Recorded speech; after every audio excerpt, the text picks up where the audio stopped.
The Red Barn is a place that welcomes faith, hope, and love for those with disabilities.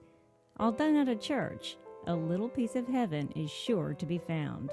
The church was a huge part of my heart and a huge part of how I was raised.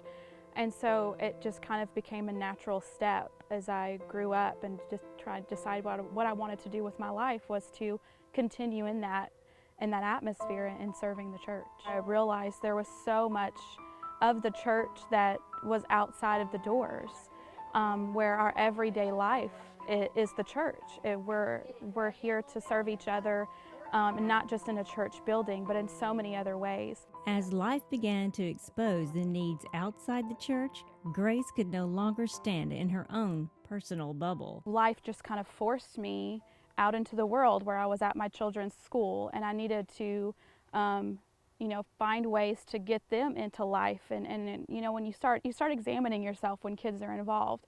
And that's how it happened. I don't know if it was one particular thing other than just life every day itself started giving me little hints, that the Lord had other things in store for me.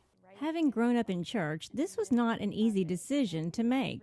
Once she made the decision in her heart, an unexpected door was opened through a friend. She knew that I was looking for something else.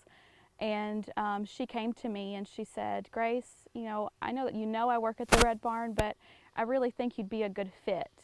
She just invited me to come and check it out and look at it. And there was just an opportunity to become someone who just invited people in to what we do here at the Red Barn.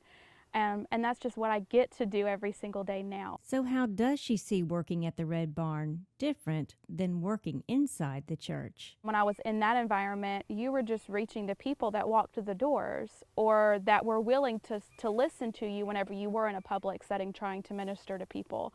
We're here because we have such a great opportunity to minister to people with our hands and our feet, through the horses, through volunteering, through arts and through music and through everything that we do. It opens up a whole new set of people. Once we realize that we are the church, we can all serve others.